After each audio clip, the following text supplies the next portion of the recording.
some of the people, they're trying to source more equipment. Like they had some equipment like last year, they bought it all, but now everything in the city has sold out. And, you know, because it's so hard getting stuff into the city, it's taking ages to get things around the world. Just the global supply chain. It's crazy. We just find out.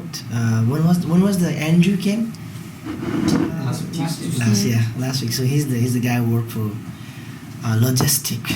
That's crazy. Yeah. And I asked him, what the fuck does that mean? Yeah. And he explained to me now there's a lot of things not coming. It's crazy. And even if they were going to come, it take a lot of time. Well, it's like the containers are getting stuck in Florida and a couple of other points, and it's just taking a long time. And it's kind of, I mean, you know that it's like very sensitive, but then when you actually see how it all is playing out. I think we didn't know that sensitive before this happened. I don't think Hong Kong people care. Yeah. I think I knew fucking where this mic is coming from, his computer. Right now we start getting to know, because once you don't have in a market and you go back and check what happened, and the supply will tell you, and then you will come back and what the fuck, so this is how this works. Yeah. Exactly. I was like before, so easy, one click, okay, I want this delivered. Well, it's become crazy, right? Yeah. So but it's not sustainable. Yeah, we also order the mic, so I thought we'll be the first person to talk to we order two the professional mics. He's supposed to deliver today, but didn't happen. Hopefully tomorrow we're chatting with Angelica, who worked for Food Made Good. Do you know Food Made Good? So they are non-profitable. Is it non-profitable? Sustainability. I don't know, what is that? When you guys work for them, what they do? They promote sustainability things. Yeah. Okay. So Food Made Good. Food Made Good. Okay. And it's about food waste, right? Food waste. No. So I realized after. Or expired goods. Is that it? No. So after meeting them, that I realized sustainability is not only about the food. Yeah. Sustainability can be a good working environment. Okay. Sustainability can be the percentage of ladies working in, like sustainability can be where you're getting your tea from, but who are the farmers, who's making them. Yeah. So I didn't know that. I thought like the waste is only a sustainability thing, but they started. They do a lot of classes, so we are a member with them. Yeah. Telcamelia. Yeah. That's great. Yeah. Again, these people are super energetic. Some people like to do this stuff. Like I would have never done that. But no, it's right. It's about the whole social sustainability. Okay. Yeah. Sorry. This is how it works. So what are you saying?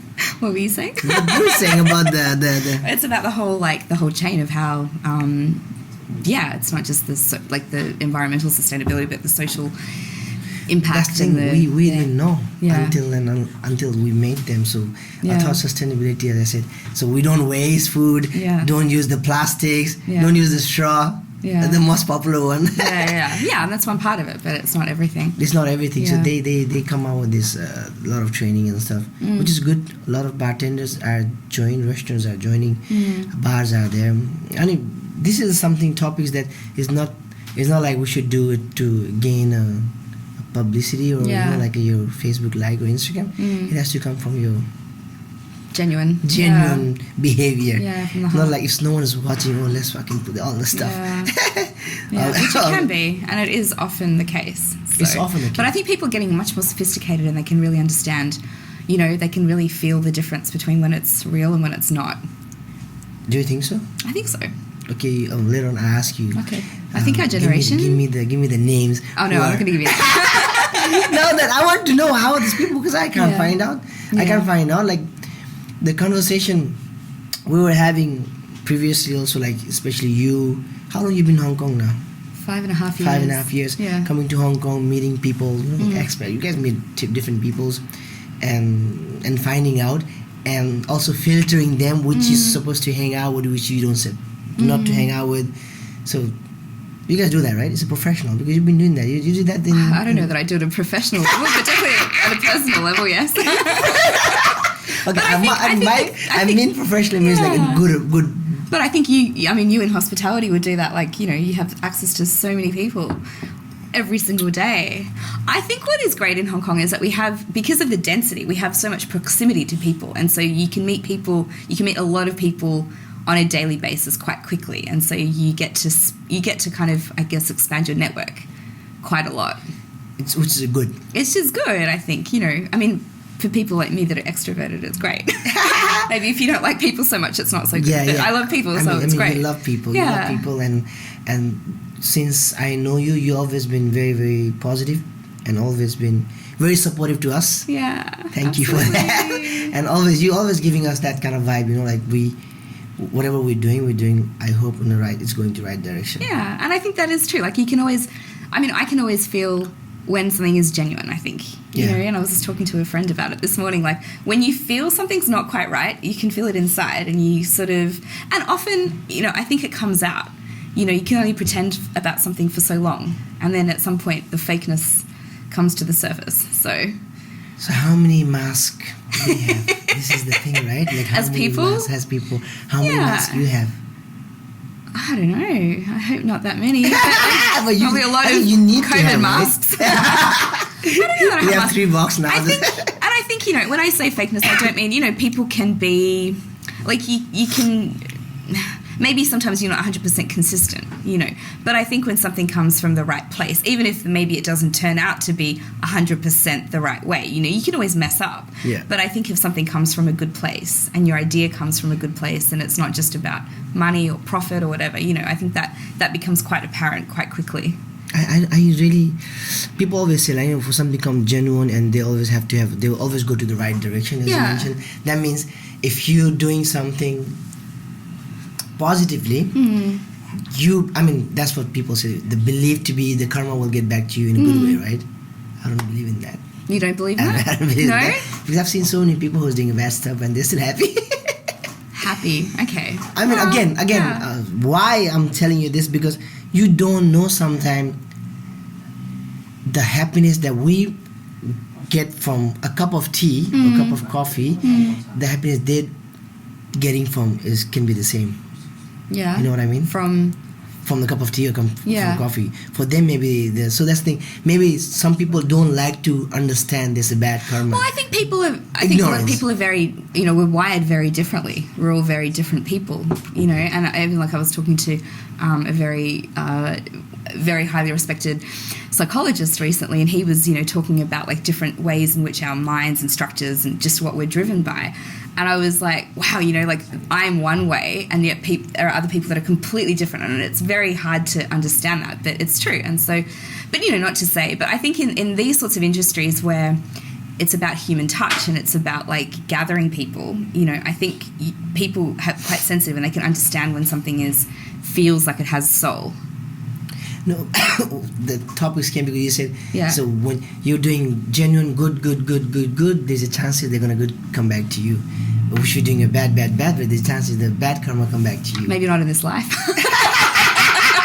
Maybe in a different life. That's why. I know, because I was thinking just now when I coming from MTR, I was thinking how many good stuff I have been doing it, or like, like the charity. I don't know. I never count. I never ask for a good karma come back to me.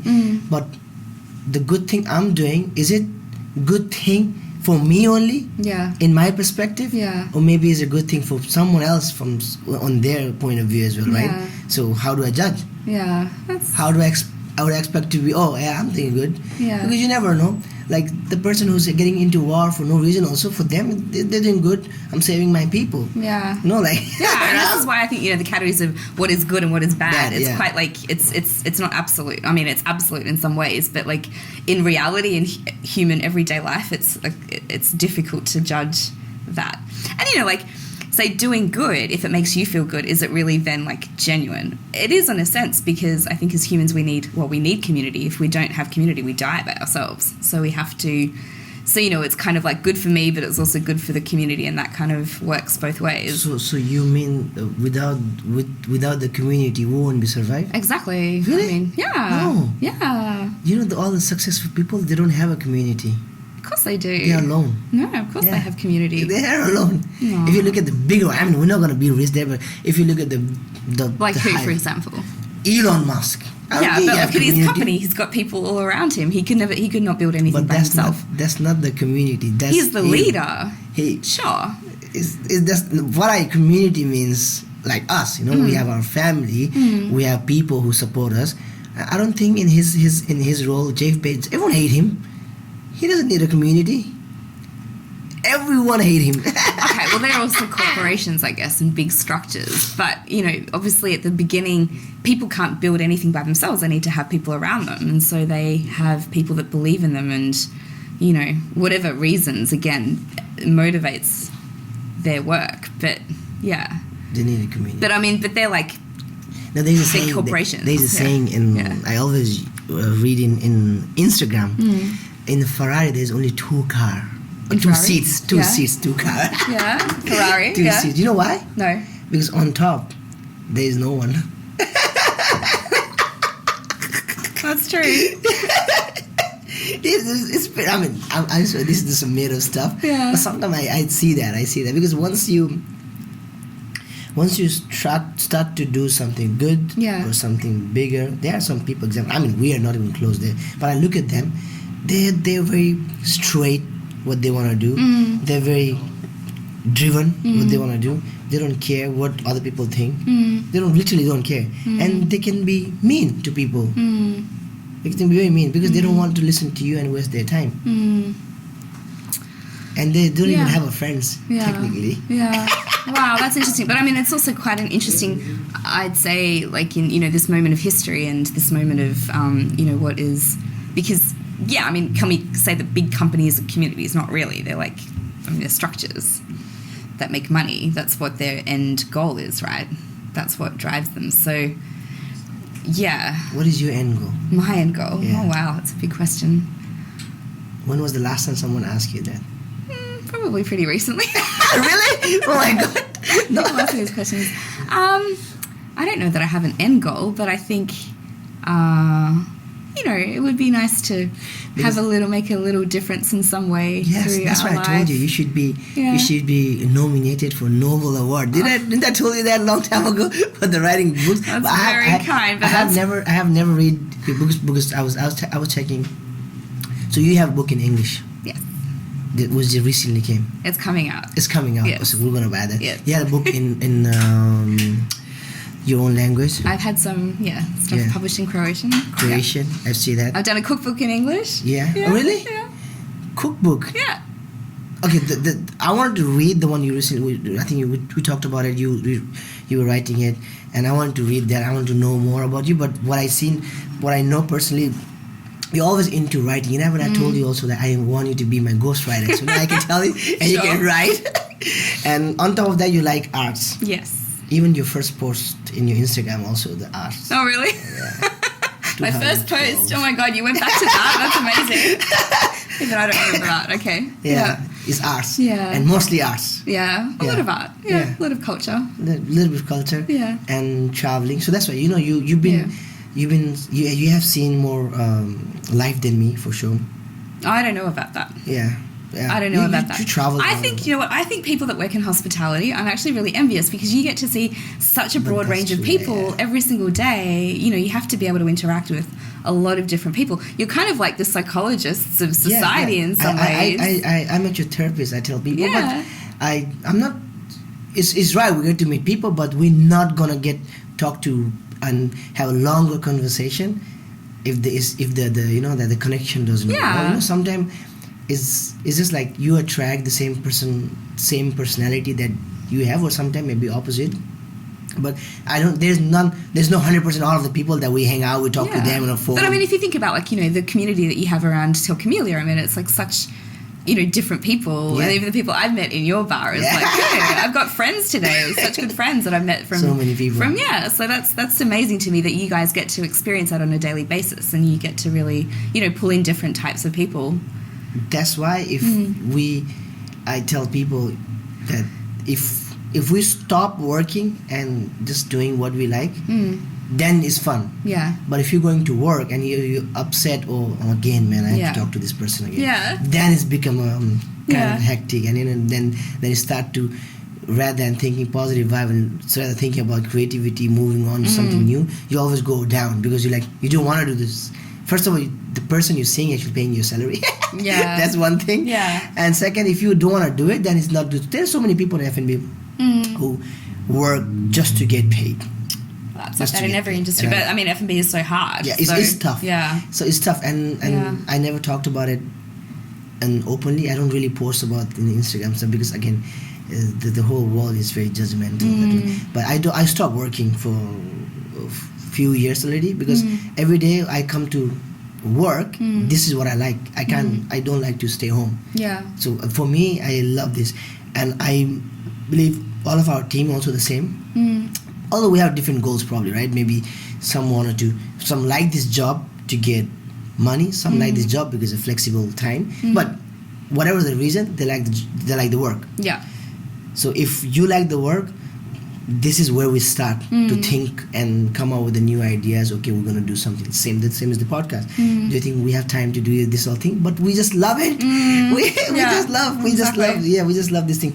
Okay, getting back to you, art, travel, a lot of India. I see. That's true. A lot of India. And so, what do you like about art? And I see you the necklace. Man. That is pretty dope. Thank you. That is like some sort of JLo shit going on over there, man. Like I'm going to Shakira, man. Look at that. I don't like subtle jewelry, right? I don't like little jewelry. I like big things. I don't know. I mean, I've always loved. I grew up in a family where where I had my parents were musicians. We come from like an art and culture. Smile of your mom. Yeah, thank you. we have like an art and culture background, so I think I've always grown up around that, but as a child I loved writing and reading. I was an only child, so I didn't have like brothers and sisters around. I had to make my own fun. I had to make my own fantasies and my own my own kind of world. And I don't know, to me, like art and culture I think is like it's a reflection of society and it's a reflection of the world. And it's like, I mean, as humans I think we need to create. That's what we do, we create things. And so then art and culture is just one part of that creativity. So to me, I've always loved that world, and I've been attracted by it. And you adding creativity, or you supporting the creativity? Well, I think a little bit through writing, I add a bit of creativity, and then I support it too. But what I think is lovely about any type of art and culture is that it all kind of intermeshes. Especially today, people are kind of crossing disciplines. So you have, musicians that are writers and photographers and artists. And I mean, even you guys, now you're creative in one way in F&B, but you're creating other things like content. So it kind of meshes over, and I think that's what's really lovely. So for me, I'd say my writing practice kind of took a bit of a back step the last maybe 4 or 5 years, but I've slowly started getting back into it. And definitely more, like I've been in journalism for a long time, but I really want to get back into the creative writing side. So that's happening. So you write about the art. Oh, I have written about art. How do you connect your art and the writing? Yeah, and your profession, by the way, on top of that. I don't know. All together. So I came from like a publishing sort of background, so I did a lot of like writing and editing, and I was like a magazine editor for quite a long time in my like early 20s, and then I also did like some journalism and stuff, and studied publishing. And then I did a lot of creative writing, like poetry and things in Croatia. And then when I went back to Australia, I studied publishing and I worked in newspapers. And then kind of art and culture was on the side. Like I helped with some film festivals and I worked in music a bit and stuff. And then, the recent years, like I've done writing for some art publications and things. So again, it's been more journalism, but I really want to get back into more creative writing, which is more... And then your profession? My profession, so on a day-to-day basis, on my full-time, I'm in communications. I work in the design industry at the moment, and I'm, a full-time communications professional. So that is also a lot of writing and, editing. Also kind of related, right? Otherwise, it's impossible. It's related, They're all like these dots and it's like kind of puzzle that all kind of fit together in some way, I would say. Otherwise, imagine me going to writing is like, what do you write? Yeah. So, I heard, again, it's just, we're no writer, and the only writer I meet is you probably in my life. Really? I'll show you. Okay. No, maybe a few others have come to tell Camille, but they don't tell me. But tell me. Let me think. No. Songs, yes. Yeah. I wrote some songs. Yeah, so there you go. that's. But again, we are nowhere near that. I think you're right, because I was kind of googling people, how they go to state of their mind to write about stuff. So some people need a week off. So I met one artist. I don't know where he is now. I met him in Hong Kong. Yeah. He's like African American, I guess. He was writing a song, album. Yeah. So he moved to like very village side of Compton, and he was living there for almost a month, 6 months probably. He told me Hong Kong? In Hong Kong, he Yeah. told me the experience. Yeah. So he locked down himself and. Oh, that's amazing. That's the dream. Really? Can you do that's how you need? That's what I would like to do. When I was finishing my book now, like August, September, October, I really my plan had been, had it been travel time when we could do it, I would have obviously tried to have gone somewhere, for a couple of months and just locked myself down. But I had to do it along with full-time work, so that was tricky. It was definitely difficult. And, it's hard because you kind of have to, shift. Your mind has to shift. It's very interesting. When you have to go into that creative kind of time, your mind has to shift and you kind of have to have space. And you can't be looking at the watch. You can't be like, okay, I've got to go in an hour. For me, that's very difficult. So that's like you're rushing yourself. You're rushing yourself, yeah. And so, you can't, you just don't know how long things are going to take. You can't time yourself. Like for daily practice, so say I do a writing practice every day for an hour. Have writing practice? Yeah. What the hell is that? Just means you just write, whatever. You just write with the pen or typing? Both. Which one you prefer? Okay, I forgot to ask you. What is writing? I have awful handwriting. And I hate my handwriting, but it's actually quite good to write by hand because then you can play around. Yeah. Right? Typing I find a bit more mechanical, but it's obviously faster and neater, and then it's already on my computer, so it's fine, But yeah, I do an hour every day of just writing. And so that is good, but that's if I was trying to finish something, that would not be a good way of doing it because it's too structured. So yeah, taking time out for 6 months to be in a cabin or just somewhere in a house is amazing. Don't you think it's a luxury? But it's for you probably. Yeah. But I cannot. I don't think I can ever imagine to be somewhere for even a week. It's difficult, right? Because I'm an extrovert, so I need people around me. So that locking yourself in is kind of difficult for me because I need people. Yeah. So it's a bit of a thing. But ideally you would be able to kind of have whatever time just doing that, and then you would have some people time afterwards. That would be ideal. Still need the people. Yeah, I still need people. Yeah. A lot of introverts do not need that. So that's great for them. Some people don't need that. Some people don't need that. Yeah. I think they can just sit down and imagine it's so hard. I think it's so hard. Yeah. Just sitting down somewhere. I can't even imagine. So I was thinking how you feel about the quarantine. You did the quarantine? I have not done quarantine yet. Next year. So I was I'm excited, man. I can do that. Are you going to do it? No, I mean, no. If I have to, of course, we'll do. Yeah. But I was like, it's nothing. Yeah. One of my friends told me imagine you're in a room for 21 days. Yeah. And that is your limitation. Yeah. And I start to think about that. That makes me scared. Now I'm scared of quarantine. Seriously. Because I did a meditation retreat once. Did you? Yeah. Before I opened Telecomedia. The 20-day one? Or? Oh, no. How long was it? So I wanted to, so I tell the whole story. So I wanted to have a little bit of break from before I opened Telecomedia. Yeah. So, I know what we're going to get into it once you open a business. Yeah. There's no sleep. It's your baby. Yeah. And so I went there to find a trip to not only meditation, I want to learn how to do that. Yeah. So I met so many people in Nepal. So many people. And this is the first time I've been to Nepal without telling anyone. In my family in Nepal that I'm literally in Nepal. Yeah. So I went to see Buddhist monks, how they do treat. I met a great Nepalese people who actually graduate from Harvard. Wow. Well, I don't know, how do we spell that? How do you even, Harvard University, was that guy? Super amazing guy. Yeah. Who is, who actually invited me in his house. He asked me, you look very young. Why do you need to learn meditation? I was like, no, I just wanted to learn. And I wanted to know, actually. My answer was, I wanted to see myself from in front of myself. You know what I mean? And I heard people can do that. Right. So kind of looking in on yourself. Yeah. And I just get this idea, I want to do that. But of course, I tried. How many days did you do it? I did it for learning. I did for a few days. But literally went to a meditation retreat with me only being a Nepalese guy, Yeah. and there are the other nationality from America, Yeah. from Germany, from Lebanon. 3 ladies. They're all ladies. So my plan was to stay there for at least for 7 days. I gave up in 3 days. Oh no. Man, I'm not kidding you. I wasn't drinking, Yeah. not eating meat, Yeah. and the second day, I was like, "Fuck! I can listen my own heartbeat." I mean, yeah. I was That's like, how quiet it was. am I getting crazy now? Yeah. You know, like, and I was like, the guy was telling me, yeah, the guru was. I think it's not. I think what happened to me was I was looking for very hardly, and suddenly I get experience something that I never, and I got scared. Yeah. I was like, I don't want to get crazy, man. I think Yeah. I'm okay who I am. It's I'm hard. okay what I'm doing. It's hard being with your own thoughts. But I think like what I've heard is if you you maybe try it once, maybe it doesn't, like you don't do it the full time, it's okay. You could maybe go back in a couple of years and you try it again, No, you gotta do the Vipassana. Yeah, You the try that? Vipassana, I have not. Man, I've heard about no it. talk. Yeah. No talk. So you just walk. A lot of people have been doing it here in Hong Kong during COVID now. So. Vipassana? Yeah. Really? Yeah.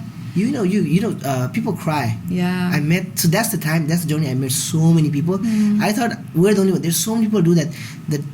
So we have in Nepal there's like Uber, Yeah. Kolkata, so you can you can order a bike. Yeah. People come, and I'm talking to those people. They were telling me they did Vipassana, and 2 of his friends, they cried and gave up in the second day. Really? Yeah. Yeah. Because That's hard. imagine you just Yeah. not talking to anyone for 6 days, or I don't know, 4 or 5 days. Yeah. It's kind of Yeah, and hard. if you're not used to, if you've never done anything like that before, it's Yeah. quite challenging. Yeah. But it's great to try, and I think it's even if it doesn't like work the first time, I think every time you do it, like even meditation, like for 10 minutes to like be quiet in my mind is so hard. But you practice every day a little bit, or every week you do a little bit, and you start to get more calm and. That's how I think. And that's why you do a practice writing. Yeah, it's like any. Just sort of random practice. stuff you write, right? Sometimes it's structured, or sometimes it's just random. So I have this thing that I call it's like this program that I started, and it's called The Artist's Way, and it's like this book. So I thought it was just going to be a book, and then it turned out to be this full program of like 12 weeks. You made that program? No. It's a book that I'm like reading and following. Yeah, my friend started and recommended it. And they have this thing where they say that you should do what they call the morning pages. So you write just, when you get up in the morning, or maybe you don't get up in the morning, maybe you get up in the afternoon. Whatever time you get up. And your head is just like full of everything. Like it's just like chaos, at least my head is, right? Often that's just stuff. Your brain is like trying to figure out what's going on in the world. And so they say it's a great idea just to write that all down on paper, half an hour, 3 pages, and that just like clears your head out. So that's one thing that I have been doing, but that's not creative writing. That's just like kind of clearing your mind a little bit. So that's one thing I do, but that can be like 15 or 20 minutes, half an hour, depending on the day. So that's just kind of like clearing the mind. And then the other sort of more structured writing will be either I give myself a topic, or it could just be like whatever's on my mind. I might try a poem, or I might try a paragraph, or I might try, something like some sort of article that I want to write. So yeah, it just depends. So you just write every morning? The morning things, the morning pages I do in the morning, and then the other stuff usually at night, because my brain is clearer at night. But when do you party then? In between. Because you're a I'm person. always at something. You always at in something. between. I don't do a lot of, I don't have a lot of downtime. Like, I don't have a lot of time when I'm, like, not doing anything. So, yeah.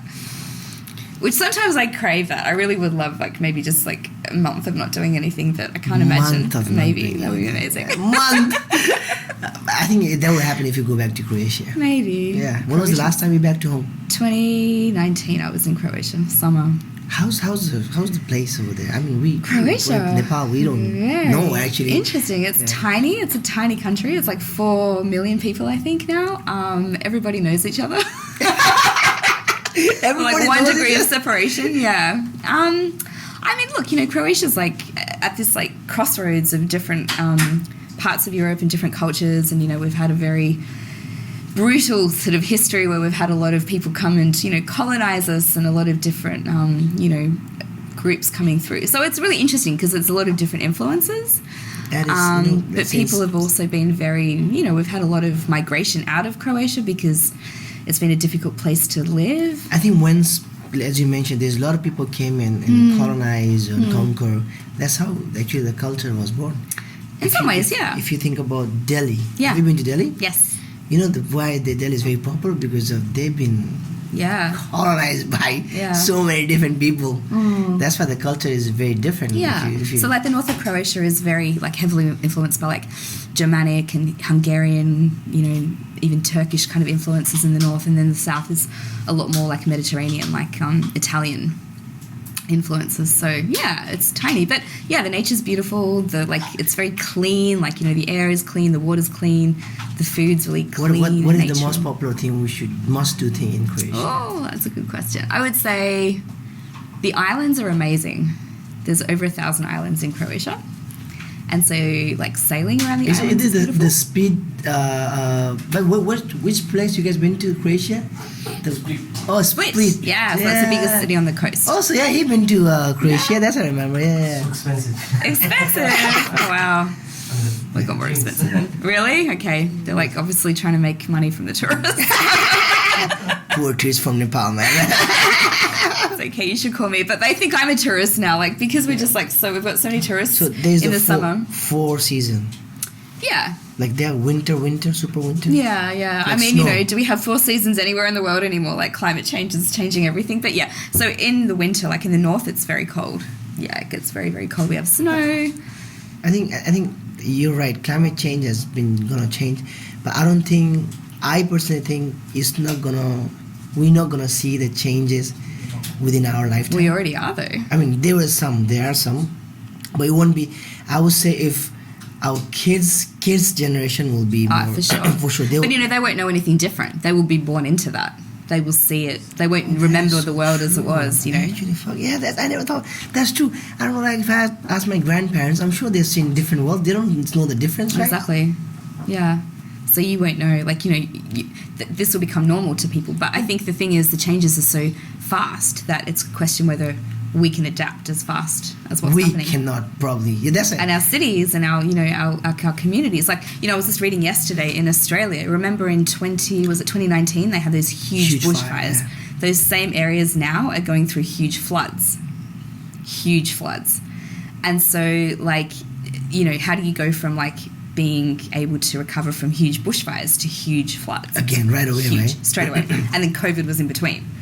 Crazy, right? So that's what I think will be really difficult, is that our systems are just not set up to adapt to these huge extreme weather changes. So you follow those climate change news? I do. So in my work in my full-time job, we deal a lot with urban design, urban planning, city planning, and a lot of, especially in China, we do a lot of like resilience work and ecosystem like rehabilitation of different areas. So I follow a lot through my work, and I think it's just all around us as well, so we have to kind of be aware of it. So what do you think? Do you think we're going to see the big changes within our lifetime? I think we already are, absolutely. I mean, I was watching a movie last night at the French Film Festival, and it was about this man who's 75, and he spent a long time living in Africa, and he was like taking a lot of like documentary films about the animals and like the changes that he's seen in that.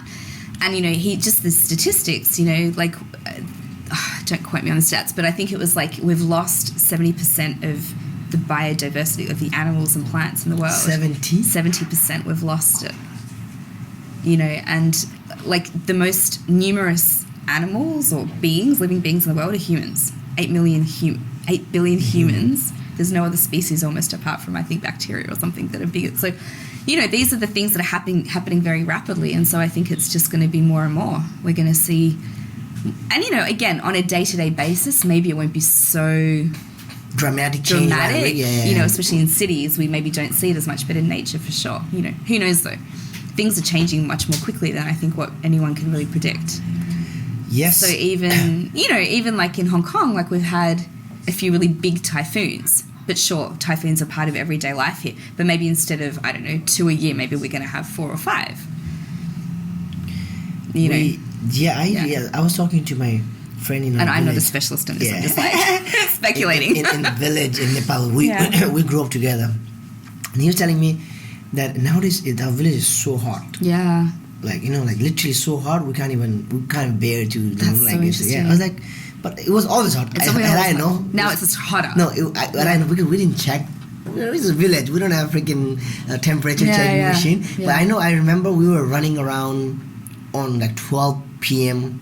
sun, like scorching sun, but we were fine. Yeah. He told me that You can't do that anymore. Cannot, man. The kids also can't go out because they think it's very hot. We were playing before. We were just playing on the street, super hot, but still bearable, I guess. Like we were alive and we were still running. So, but now people don't do that. Yeah, right. And then and when it's cold is so cold. And so I was it's like, definitely a lot more extreme. Yeah, I think it's getting. But also, I told him as you mentioned, as I'm gonna tell you, I'm not professional as well.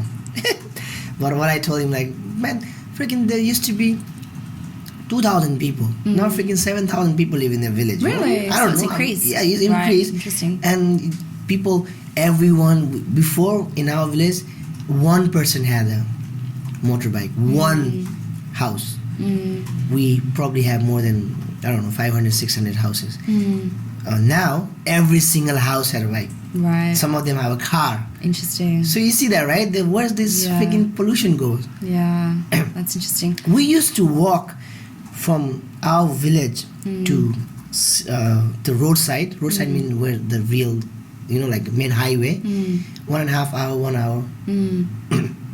Now no one fucking walk. Everyone's got transport. Yeah, everyone got transport. Yeah. There are more transportation than people, I guess. Yeah. There are buses, there are school buses, there are this and there are that. And I still remember the first time I've been to bazaar, like what they call market. The big market. Yeah. From walking for 1 hour, 1 hour 20 minutes to get there, buy peanuts, like as a kid. I was like 9-10 years old probably. Yeah. And coming back, walking. Yeah. So that's 2 hours walking. Yeah. That's a hard life. So I think what's also, okay, if we're like being more positive about all of these things that are happening, right? This is also a moment in human history which we've never had before, where we've got all this technology, all these possibilities. And so almost like some places can skip kind of what has happened maybe in like these parts of the world where they can go straight to maybe renewable energy, They don't have to go through fossil energy. And there's like pockets of this happening, but it's just, it's not happening at a global government level. It's really counting on these like little individual communities to kind of make this happen themselves. And I think that's what's been really evident, that governments maybe won't take care of us. No, I mean this is the thing. But nowadays, if you look at that way, if social media or people change it, you don't. I don't know. It's just my point of view. You don't need a government. People doing that. My grandfather's village, which is high mountain. I never been there. Probably you can see snowing there. They had the electricity 30 years, 40 years ago probably. Because the community, so there was one Japanese traveler came and he said, I love you guys people. He built like electric, what do you call, powerhouse something? Yeah, like a generator. A generator with their using their water. Yeah. But by himself. Oh wow. He donate. That's amazing. He donate, and all the villages have lights at least. Yeah. Like that's incredible. long time ago. Yeah. And Nepal has so many water. If you're talking about that, we can use all of this water to generate electricity, and we can even do that. We have more than enough. More than enough. Yeah. Yourselves. What is the can you check? Nepal is the highest water sources after the Brazil. Yeah. Wow. Yeah. So we have 25 million people. Yeah. So why go through fossil fuels when you can go straight to that? That's amazing. Also it's and the technology is here. Yeah. It's cheaper. Yeah. And then you don't need to buy oil from any other country, right? Exactly. Yeah. You sell to other country. Yeah. So that's what I sort of started seeing in Croatia a little while ago, like when I was at university, where people started thinking about alternative ways of doing things, and I think even in Germany, there's like this big movement of getting off the grid, not being on the like state electricity grid. So I think there are really interesting possibilities. And we have the technology, we have the intelligence, we have the means to do it. It's just people have to kind of work together to make it happen. One person by themselves isn't going to make it happen. It has to but be. It needs to have incentive in there. Otherwise, people are not going to do it. True. True. No one is there to help community. Okay, I'm not saying there are some people that are like, oh, I'm gonna fight for you, but you don't understand. The world has become so selfish. Everyone needs something to grab on. Otherwise, they're like, oh, okay, I have idea, I have a technology, but why would I spend my technology and idea in Nepal? Rather, I spend it somewhere else so I can get more money. Yeah, exactly. Right? And this is why humans have kind of created what they've created. Where like we've become almost too smart for ourselves in the sense, and I mean, there's greed and there's money is the basis of a lot of things. But I mean, if we're smart enough, we will change the way we think about the world, because at the end of the day, you can't eat money. Oh, you can't breathe money. I have never asked this question since you bring out. Okay. What is money for you? A necessary thing in life that I would love to not have to think about. But I mean, but I think also, actually, I was talking about this to another friend another day as well. Like the relationship with money, I think it's important to have a positive relationship to money. I think it's, especially as females, often it's very emotional. It can be quite I'd say emotional, but it's quite I think we inherit a lot of the emotions around money from our families, and especially as a child of migrants. For us, money was not easy. It wasn't a thing that we had easily. So I would like to change my relationship to money a little bit more to see it as more of an empowering thing rather than something that's, causing me anxiety or making me having to think about it all the time. Did you manage to do that? I'm starting to, You gotta spread that it's technique hard. to other people It's as hard. well. Yeah, it's hard because I think, especially if you come from, I don't work in like a huge corporation. I don't make a lot of money from my job as such. So, that's like one way of, and especially in a place like Hong Kong where everything is a lot about money, there's a lot of money around, but obviously there's really big gaps in wealth. People that aren't making a lot of money, people that are making huge amounts of money and have got a lot of generational and family wealth. There's a big gap, and you sort of see that. And so, of course, it's very, and money dictates a lot of things in life. But my relationship with money, I think, it would be really interesting to kind of unpack that a little bit more. And I don't know that we talk a lot about it. That's the thing. We should talk about it more. We need to talk about it more so people get away from the anxiety, as you mentioned. Yeah, exactly. That if I don't have money, I can't talk to that person. If I don't have money, maybe I can't date that lady or guy. Like people have this kind of anxiety. I can tell you for sure. Yeah. And people always worried. If I'm walking a party as a if I don't have expensive watch, are they gonna judge me? It happened to my kids' school. Wow. It happened to my kids' school. So me and so my kids' school, when I see my younger son in his school, everyone are like, you can see they're like a walking like I don't know, walking landcraft. Like, really, Land they have everything. In your kids' school? Yeah, they have everything. God. So I scared to go. In your kids' school? Yeah, I scared to go because I just looking. The parents, it's all the parents are. I don't know. I never asked them. But see, this is like, again, that's like a type of insecurity where you have to like put all this stuff on yourself to feel like you are worthy. It's like status symbols, status. And for me, I'm pretty. I have never put money before me ever. Yeah. So I always think I'm a pretty bad businessman. I'm not a good businessman because I never count. Yeah. And I never think about how much money we should earn. Yeah, I think as a business person, we should have that kind of, at least to have. Yeah. Again, but when I get into this, so there's only one way there. I don't think there's another way. If I get into that part of the business strategy, then I have to think money first before everything. Like we close our shop, Barcode and Telecamellia, sometime staff party. Yeah. We closed Telecamellia recently. We're just going for camping. Yeah. It's not that costs money. Yeah, it's not a good idea. we closing on I don't know when we're gonna launch this one.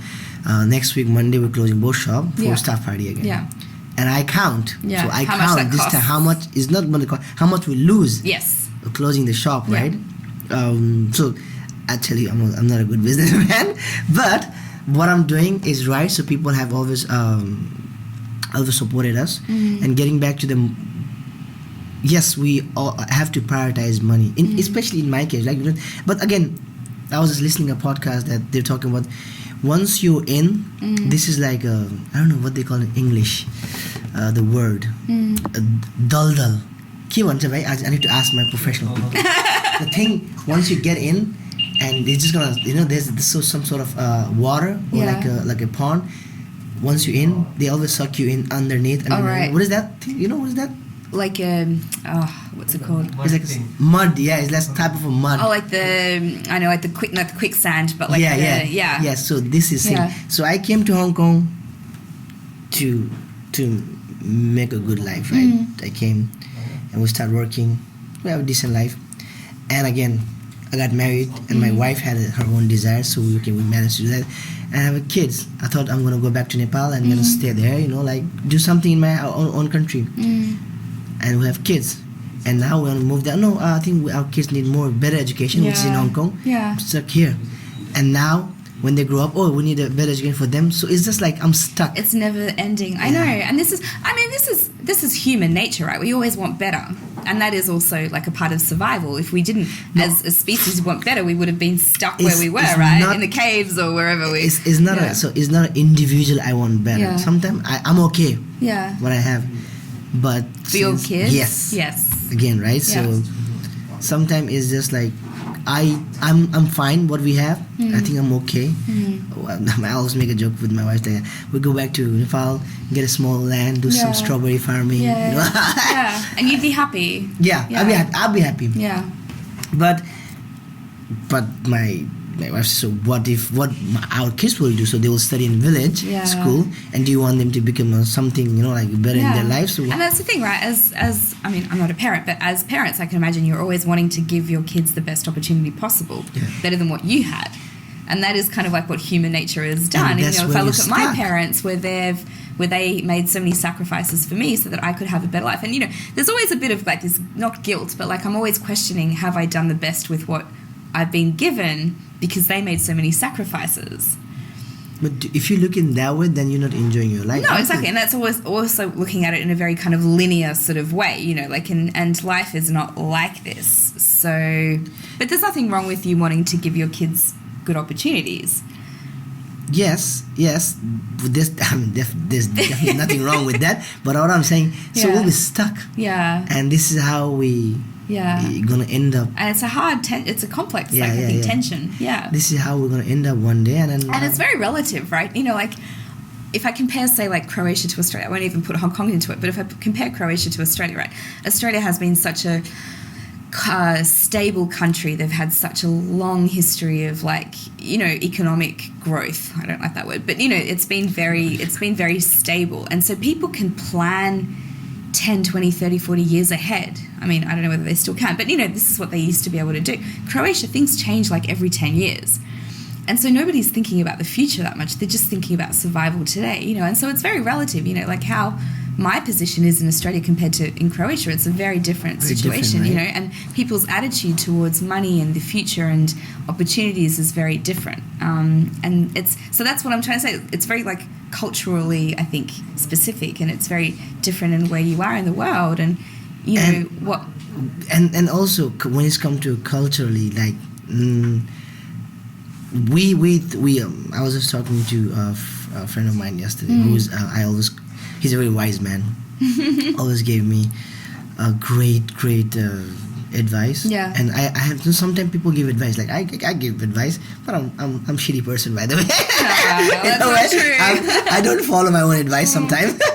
But the person who gave advice, who's he followed. He do the things that he say. He right? says, okay, so he actually follows through. Yeah. So and then. Yeah. You're telling me, so this is our culture, we're from this country, from that country, we should stick with our culture.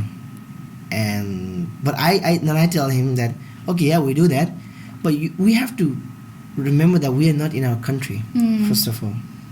although Hong Kong is my country, I've been living here more than in Nepal.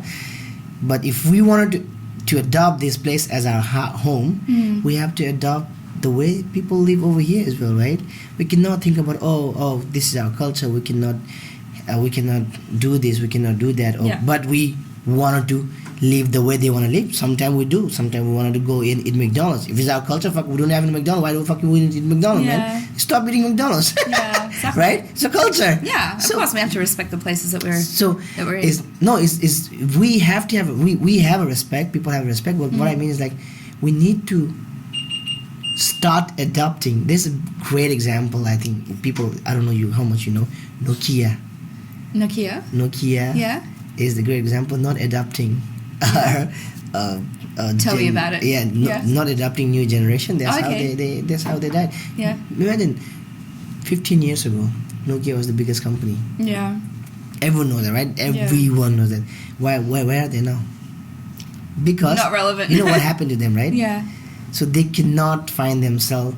Yeah. Not with the Android, not with the definitely not for the because now the new phones are all about the cloud storage. Yeah. And they become so huge, they can't stop producing the headphone, the headset. But I don't know. There's some story happened. I was watching on YouTube. Yeah. That's why they got suffered, and now they become obsolete. Yeah. I mean, they are here. I'm sure the new James Bond movie I saw, he was using a Nokia phone, but compared to iPhone, Samsung, any other brand. It's also, I mean, it's the natural cycle, right? Different like companies and different, places go through cycles. I mean, think about like Kodak, and how like film was dead for such a long time, and there's been a huge revival. CDs, vinyl. So it's interesting. Things could come back. I saw yesterday, actually, I was at Disneyland and a guy asked us to take his photo and he pulled out an iPhone 4 and we were like, why do you have an iPhone 4? It was like this really weird case. And he's like, I love the way that the old iPhone works, and ever since Steve Jobs died, everything's changed about iPhones. I was like, that's so interesting. No, but again, you cannot use iPhone 4. He doesn't use it for anything apart from photos, I think. That you can use. Because the new ISO, whatever that shit, will just make sure they're dead. Exactly. It's so amazing. They make sure they're dead, so we have to buy the new one. Yeah, exactly. We have to buy the new one. So, how's your experience in India? What do you adopt and learn from there? How many times have you been visited? I went twice to India. Twice? Yeah. Which city? I went to Delhi, Jaipur, Jodhpur. That's it. I was planning a trip south India. Yes. But then COVID happened. I heard it's beautiful. South is the place that actually now most of the people you see CEO of Google. Yeah. That's amazing, right? Yeah, so many. And the new guy from Twitter. Is he from South as well? Is it? Can you help me to search? Is the new guy from Twitter is from the CEO is from South India?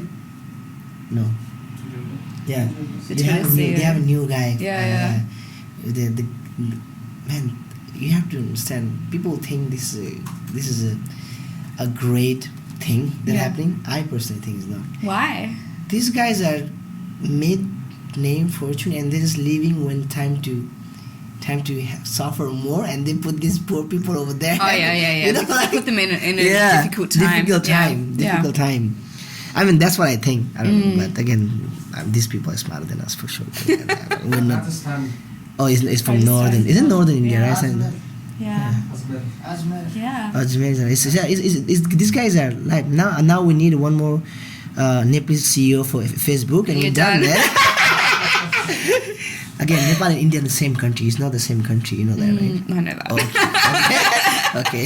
Now we have to stop this. We have to stop this podcast. I know it's not the same country. It's not the I've same never been to country. Nepal, but yeah. Yeah, you should visit. I want.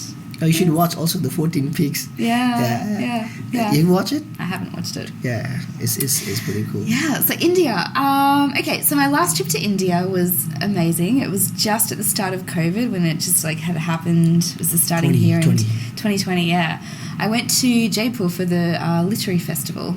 So the big book festival. It's like one of the biggest in the world. Yeah, it was amazing. It was like, you know, I was expecting it to be great, but it was like next level amazing. So, and they actually have like sort of offshoots of that festival in different cities. So they actually have one in Hong Kong as well. They didn't do it last year, but they're bringing it back, and it was just amazing. Like, you know, everything from like the riders to the hospitality and the people there. It was huge. Like, I've never seen anything like it, and it was just such a great experience. I wanted to go one day, but I you know, you tell me your experience. This is the thing, the podcast. We wanted to know your experience, and I want to feel that. Yeah. I have never imagined what things happen there. So how does it work? You go there, get your books, talk to people. They have like this. It's in like an old, you know, a huge like palace kind of, you know, setup, and they had like 5 or 6 different areas and stages, and you know, you have a ticket, and then you go and you can see all the different like so speakers you're buying and the stuff. books, you can buy books, and you're you don't meeting have the to. author also, right? Yeah. And I was staying part of the time. I actually moved a couple of different places, but I stayed at one of the times in one of the hotels where a lot of the writers were staying. So, you know, you go in the car with them and you could talk to them, and it was amazing, you know. And again, it was a lot of Indian writers, so I had the opportunity to kind of, you know, be exposed to some, you know, people that I would never have probably been able to access before. And then there were also a lot of internationals, so it was really amazing. And I think it was just amazing, like how it was very like serious, you know. It wasn't just let's like get together, and, you know, it was like really big debates and big topics, and, you know, really like very like give me one example. There was some stuff happening in Kashmir at that time, and so there was, you know, people were really like debating and talking. It was super interesting. Like, I just wasn't expecting it to be at that level, you know, and very informed people. You know, it's a really very interesting group of people that gather there, but then they have a lot of students come from all over India. They travel there, and they like apparently like sleep at the railway station just to be able to go. And, you know, on the weekend, because I think you they didn't got sleep there in the Thursday. railway station. That was a very authentic experience. But like on the weekend it was incredible. Like there were like tens of thousands of people came there, you know, huge numbers of students and stuff. So it was really incredible. I think you told me that it was you have that excitement when you explained to me. You must have a good time. It was over there. so much fun. And then, you know, they have like cultural programs and stuff at night. Like they had concerts, and it's just concerts. What are they playing? What kind of songs? Just different bands. And then they had one of the nights they had like a big kind of like traditional Indian different music styles at one of the palaces as well. Actually, the Amber Fort in Jaipur. So really, like, such a great experience, and I'm really glad I went. Like, you know, that was one of my dreams, was to go to that festival. So I'm glad that I did. It happen every year. Yeah, it's every year. Like 2021 didn't happen, but of course. They're bringing it back next year. So So you're planning to go again, or you done? Not next year, but in the future, hopefully, I would go again. Yeah, I'm just thinking when they're gonna lift the quarantine stuff, man. I don't know. That's a big topic, right? Yeah. It's a big debate. But don't you think it's a good thing or bad thing? But I think quarantine. I don't. What changed in 21 days, and what doesn't happen in 7 days? It's an interesting question. I mean, look, you know, if you don't have quarantine, then obviously the virus spreads a lot. Like it's happened in other places, and that's one way of managing it. No. I'm not saying no quarantine. Yeah. There should be a quarantine. Yeah. But not 21 days, I guess. I don't know. I'm not an expert on this. I can't comment. Yeah, right? I mean, we can talk about it. But again, I think, but I'm sure you have, but there's something that we can't even talk. Otherwise, they'll ban us in YouTube before. Yes, exactly. You know, the YouTube, the censorship is so professional. The words, they will. I think, I don't know. Yeah. Again, they will find out. Yeah, it detects it. They detect, and then they actually like. Let's say if we talk about vaccine, anti-vaccine, then it's definitely gonna be really issue. interesting. Yeah. And the biggest one, if you talk about where's the corona came from, they will ban your video right away. Really? Yeah, you can't even discuss that. Interesting. Yeah. So this is the freedom of YouTube. Yeah. Freedom of YouTube. Interesting. Yeah, I don't know. I mean, but yeah, you're right. If I at the beginning I thought, man, this is bad. Why do they? But I understand if they don't have this quarantine, we won't be. But anyways, that's the only reason Hong Kong is still okay, and we are surviving. People don't get it. Yeah. People think, oh yeah, because we're still okay. You know, we're doing it because it's Hong Kong. If someone locked down for 21 days, other countries, imagine places like Bangkok. Yeah. It's dead. Yeah. They rely on tourists. Yeah. For us, Hong Kong has so much money that people can investment, and Hong Kong has a culture of eating outside. No one cook at home. So F&B is thriving, bars are thriving. Yeah. There's been a lot of really interesting things that have launched and opened these last 12 months. Yeah. A lot of places. Yeah. We opened, this year, the barcode. So Hong Kong is a place we have economy there. Yeah. It's preserved money here. So people, we don't need the money from overseas. Obviously, it's hard, like, without business travel and, like, tourists and things coming in, but it's still, you're right, there's still enough here to keep the economy going. Growing. Whereas a place like Croatia that is, like, you know, we're tourist country. Nepal. Like, they have to be open during the summer, you know. It's been really difficult. But then the other side of that is, you know, we look at the numbers of people getting sick. In Nepal is no quarantine, no mask. Yeah. It's tricky, but I think, you know, at the end of the day, it's a pandemic. Like, it's never going to be great. It's going to be either bad or just, like, really, really terrible, right? It's a really hard situation to be in. It's not gonna finish very soon. That's so 2020. I thought it was gonna be finished in 6-7 months. You know, like, it's gonna go over, and then happened a year, and now second year. I think now we just have to live with it. Yeah, exactly. I mean, you know, you look at what happened with the Spanish flu. And that just, you know, it was like, I think 4 or 5 years was like bad, and then it just kind of kept getting weaker and weaker, and now it's the flu, you know, and other types of 4 or 5 illnesses. Years, man. Oh my God. Yeah. I need to go back to Nepal, and I'm scared of quarantine. Yeah, you're scared? Not only the quarantine. We'll send you food every day, Gagan. It's not that. If I'm not seeing people. Yeah. And I think it's kind of scary. And then do you like video games? You can play video games. I don't play video games well. But I did that, so I thought I need the break. So last month I've been to hospital for 6 days. Okay. And I was like, shit, this is because I wasn't sick. I was still okay, and I was like, man, this is my annual leave, and you know, like my holiday. And nobody can come visit you in hospital. Yeah. No one. So you're by yourself. By myself. How were you? Amazing. Yeah. For 3 days. You loved it. Yeah. 3 days. And you got bored. And then I got bored. Yeah. No, I was telling, if I'm sick, if I'm in freaking, you know, lying down and counting my days, then I'm probably okay. Man. But I'm fine. I was walking, talking to nurses and doctors, having fun, and then, you know, there's other people. And then I was like, man, I'm gonna finish all the movies. So I watched. I didn't sleep for at least for more than 24 hours because I was just so excited.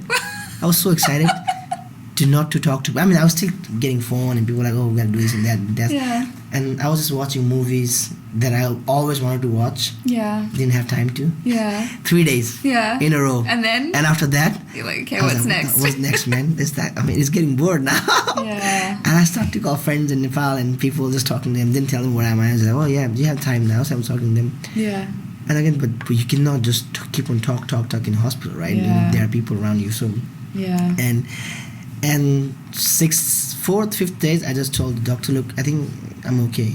I can leave now. He's like, well, you gotta wait for one more report. If you don't do that, you probably have to sign your consent that anything happened to you, and then they're not responsible. Yeah, they're not responsible. I was like, man, fucking nothing happened to me yet, so I don't think it happened to me. So yeah, I'll do that. And you're still here? And the doctor said that. You sure you wanted to go? I was like, man, I have to. And then I made a one big excuse. I had to join this waltz competition in one of my bar, man. Okay. I have to be there. Yeah. And it was my dream. And the doctor was like, really? You had to join that? Okay, no problem. Then we just need to sign this paper, this is that, and you can leave. And I was so excited. Oh my God, I gotta get out from this place now. And I want to party. And I didn't party. I didn't drink for a few days. But yeah, I cannot. I think I'm not the person that like to stay in a room for a long time. I mean, it's hard. It's not what we're made for. But some people love it. You know, some people have had a great time. Some people love it. Yeah. I think we should always do 2 hours, 2 days. We do camping, so we do camping. But I wanted to go camping alone. Yeah. I want to go camping alone. Yeah. Where's your favorite camping places in Hong Kong? Tung Lung Chau, Yeah? the Fight Island. Yeah. The Fight Island. Yeah, no, we always go there. Yeah. So our gangs we always go there. Yeah. We just recently 2 That's not like really far. It's like a little island. Island, Yeah. yeah. Okay. How do you get there? Boat. Yeah. Public holidays, you can have a public boat, Yeah. which costs you $49. Yeah. But we not being public, Yeah. we go on private island with a private boat, That's so we have to pay amazing. quite a lot. Yeah. But yeah, you can. There's a number you can ask them, so you just pay like I don't know, 200 each, Yeah. and you come back on weekdays. And Yeah. it's, the reason I love that place. I don't like camping on the beach. Yeah. That's not my thing because I Because don't the know, sand and it just there's nothing fun on lower ground. I like Okay. higher. Okay. So From Bhopal, of course, that's what you love. Yeah. and then so Yeah. over there is quicker Yeah. from the ferry station, and there's a shop, there's a toilet. Yeah. Oh, so I it's know. like glamping. It's not No, really camping. no, it is camping. It's not no, it's legit camping. Yeah. But also you don't have to worry about so many stuff. Yeah. But we being Nepalese, man, we carry everything. You carry everything? Man, we carry. Okay, I want to go camping with you one time. Yeah, we carry chicken curry with rice dal. Maybe one day we have papad and freaking this guys. We have rice cooker. Wow, amazing. It's not camping, I think. It's like we're moving our village. So someone has one trolley that Yeah. we've been using for how many years, man? I've seen that trolley every time. I was like, man, we're the only people. The Hong Kong trolley, like camping is the best. It's like We're the only people who go camping with this much of food. Really? Literally, Oh my seriously. God. People go like one person, one bag, right? Yeah. We have one bag full of shit and four so on how hand. far from the boat to the campsite? 20 minutes. 20 minutes, and Yeah. you got to take all of it, but Yeah. you've got your trolley, so you're okay. Yeah. No, but we would do 2 rounds. Okay. So basically, not a very fast-moving group. You've got to like. Yeah. No, but the thing is, I always keep on telling them, let's do legit camping. They're not Yeah. carrying all this stuff. They're like, yeah, we'll do that. Man, so Never imagine, I happens. tell you, we get to a camping place. We have some noodles. Yeah. That's like an instant noodle there, Yeah. sausages, eggs, Yeah. and that finish. And barbecue. So we even bring coal and meat. Oh my God. man. So that's the evening thing, right? So barbecue. And right after that, we have a chicken curry cooking on the side. Literally. And a rice. And, literally chicken You curry, probably right? have the best catered like camping trips in Hong Kong then. And then after that we sleep. Next morning What do you have for breakfast? we have a Curry? bread. Yeah, No, okay. not the curry. We have bread, we have a tea. Wow. We have eggs and noodle. Wow. And the leftover stuff. Okay. But who eat that much of food in the camping, right? I've seen some people just go there with a little pot and like 2 sausages, like little couples. They just have like. But do you get more hungry in nature? Because I always get more hungry in fresh air. No, I mean we get hungry everywhere. So I don't know. So you love I camping? think I need to come camping with you next time. Yeah, Yeah. you- I like camping. I mean, definitely like not more than 2 days. No, again, it just is. I think as But it's the best break in like from the city. It's such a good break. Waking Yes. up in nature, it's just there's something about it, and it makes you feel so like refreshed. yeah, if you're not drunk. If you want to try. Yeah, that's another thing. Again, we I didn't talk about that. So it's a But you camping, guys right? We need a drink. music, we need Yeah. guitar, we need a Yeah. 12 bottle of booze and some other stuff. Maybe I like camp a little bit further away from you guys, then I'll come and join you for dinner. No, so if you go camp on Sunday, literally people. So Saturday they go, Yeah. Sunday they leave. Yeah. So literally only us. Yeah, yeah, Every because you guys hospitality crew, it's great. It's only us. Yeah. Because the people don't want to pay extra for the Yeah. private boat anyways, and Yeah. they have to go back to work on Monday. Yeah, yeah. So we are the only one whole kind of island. Amazing. Yeah. Yeah. There are some. There are. I think last time there was like 2 tents. Yeah. Again, not near us. So this year, the first camp we went there. Not the first one. I think we went to February. So we went to camping in November last month. Mm-hmm. We get there. Man, I have never seen that much of people in there. Really? It was like, I don't know, millions of people. Really? No space. Wow. 2 people. Forget about camping. No space to. I wanted to have a sit down as well. Wow. Like, what the fuck? It's like the city in nature. Yeah. City in nature. Yeah. And then but people start to leave, and we have some space, and we decided to stay there. Mm. Everyone almost about to leave, and 4 group came, Oh, and they no. camped right behind us. Oh, no. And then I feel sorry for them. I'm man, we're gonna get wild over here in the wild, and these guys gonna suffer all night with us. Oh, no. And I was And like, did they? no. So They got wilder the than you? first, No. The first first started from the fire. Yeah. So the fire we had, we planned that, right? We Yeah. already planned that, and Yeah. these people came right behind our fire, no. and there's the air is blowing from this way, and there's smoke and going inside straight to their tent. Okay. And that was the first move. I was like, man, I don't know when they're gonna get very upset. So I was like, should we move the tent? And my friend said, no, man, it's okay. I think it's smoke. You're gonna go anywhere. Okay. And the second move, the music we're playing. Yeah. What were you playing? Random. I don't think they understand. And I was so worried. Oh my God, I don't want to. And they have like dogs, they're like decent people, man, not like us. They're like decent people. They like to enjoy the decent camping. Nature. And so I asked Al, so he was like, okay, let me ask. So he goes there, he had a friendly chat, and he came with a smile of his face. He's like, they're leaving, man, don't worry. Oh, okay. Did they already get the memo? Yeah. No, they were there only for kind of one day. evening. Oh, okay. Session with their dogs and Yeah. stuff. So they had like their small food, and they were Yeah. about to leave by 5:30. Yeah. Oh man, no, I wasn't sorry for myself. We're gonna do it anyways, but I was feeling sorry for them, man. They're gonna suffer with our noise and. So I mean, it's like that sort of, if you pitched your tent there first, do you have the right to to behave the way that you want, no. or do you have to give them a heads up that this is the way I you're think going? I think how nicer you are, right? Yeah. It's a public space. Yeah, I exactly. know you're not allowed to make a noise because Yeah. they went to different camping area and they were talking after 12, and people literally came and tell them, guys, Yeah. it's time to sleep. Yeah. That was a private camping area. Yeah. But there's a wild, right? Yeah. I mean, to come and tell a bunch of Nepalese drunk people that you have to stop, well, another scenario. Just makes you want to be even louder, right? Yeah. There'll be another scenario, but yes, we were nice. We're nice. We let people know, but again, it never happened to us that we camped near some other people. Yeah. We managed to find a space that's only us. If not, we need to understand we cannot disturb people after 12. Right? That's but again, if they got disturbed, then that's their problem. Okay, maybe I pitched my tent a little bit further away then. But you like camping? I love camping. When was the last time you camped? About 3 weeks ago. Oh really? Yeah. Where? Hampton. Where's It's that? like Hampton. Yeah. Oh yeah. No, again, man, you gotta go to That was Chow, man. it was quite busy though, as well as. Again, yeah. We planning was to nice. we planning another camping on 2nd of January. January, okay. Yeah, New Year yeah. camping. Near Sunday, 2nd Yeah. of January. We planning camping. Fun. I want to take my kids. Again, I took my daughter. The worst experience. So I took my daughter and my niece with these guys.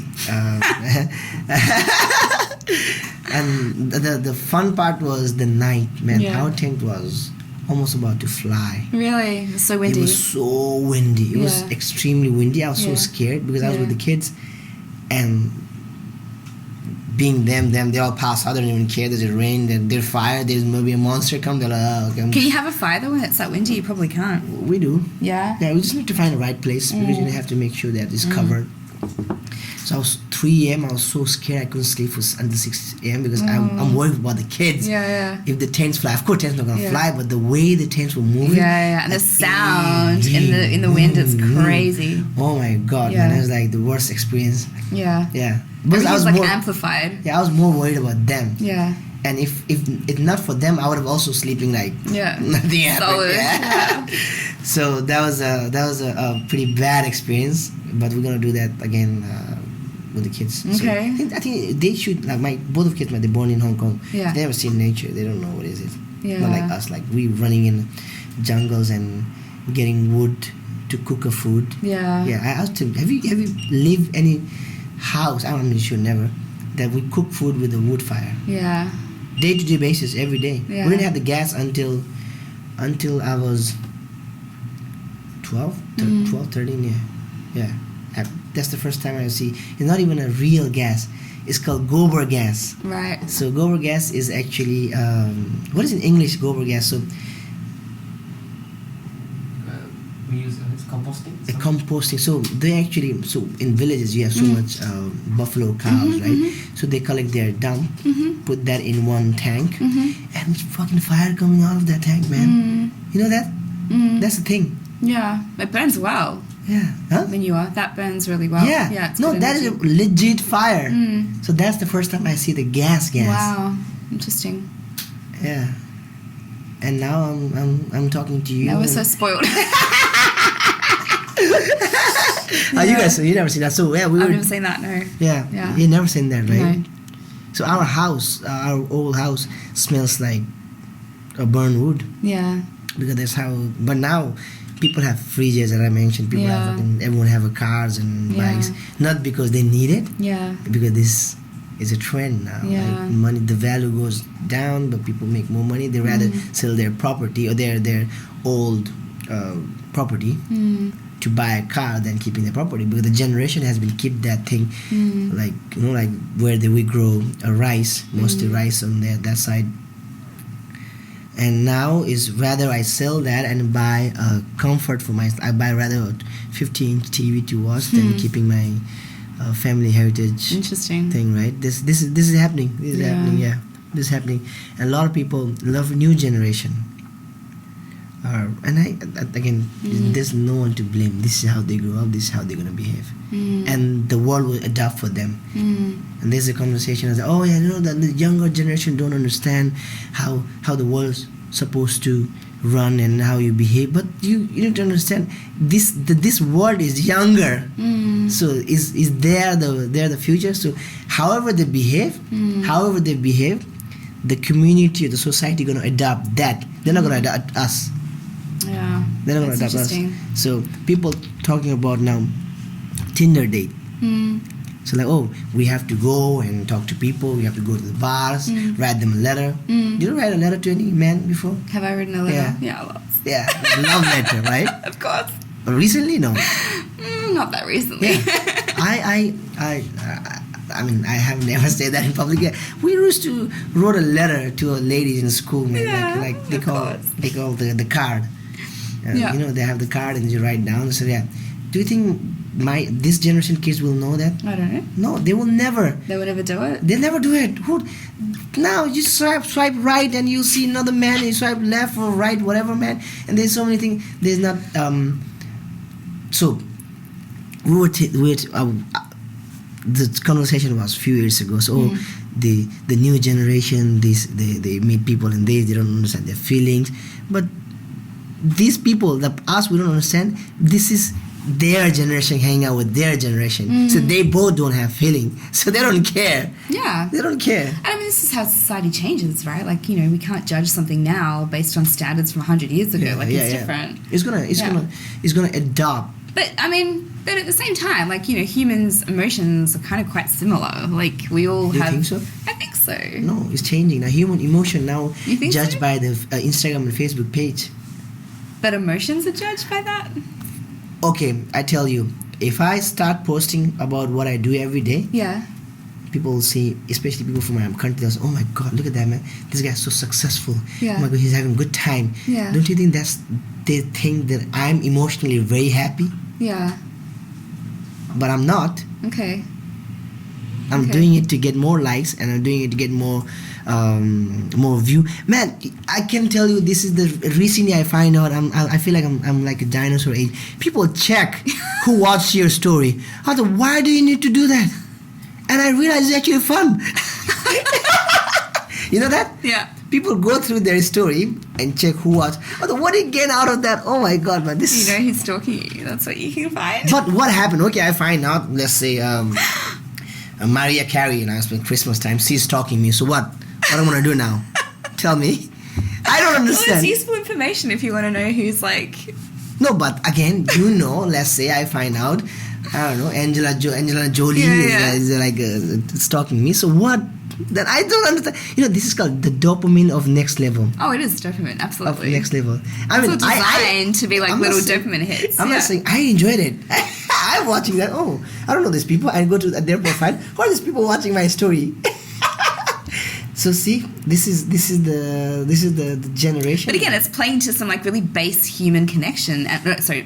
Some base human emotions of like needing to be accepted, needing to be liked, needing to be, it's just like the methods are changing, but the base emotions are still staying the same, But for that, and the base needs are the same. again, why? For that, you need to sit down with people like we're doing Yeah. eye to eye Yeah. and tell you the reality. But again, people don't do that. I met so many people in the bar, Yeah. and then after few drinks, then they reveal Yeah. they're happy or not, they're sad or not. Yeah. But otherwise, they're like, oh man, I have a 60,000 followers. I'm so happy. Look Right, at so it's me, all on I'm the surface great. level. Yeah, Yeah, interesting. always have that Yeah. mask. Yeah. Mask we have, but on Yeah. top of that, there's another mask.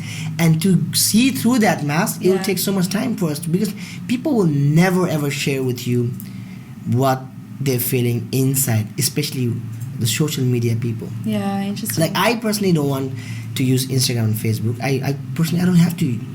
I don't need it, but my profession, Yeah. I have to have it. I have to promote, and man, it's so much stress. You know, like people think it's easy to post and stuff. Some people love it. I have some friends. I don't want to. They can do that for 24/7, and they're loving it. Yeah. They're loving it. So It's they can, exhausting though. Yeah, Yeah. it's exhausting to Yeah. every time to sit down and think about posts and writing. Man, it's like. And I think also what's kind of interesting is like, you know, again, what you do today, like how it's going to be judged in 3 or 4 or 5 years' time, that's like also very interesting, you know, thinking, because things are changing a lot. And so you that's how kind of have they- to think a little bit about. When you talk about this, the only person I remember is actually Kevin Hart. Mm-hmm. You know what happened to him, right? I don't remember.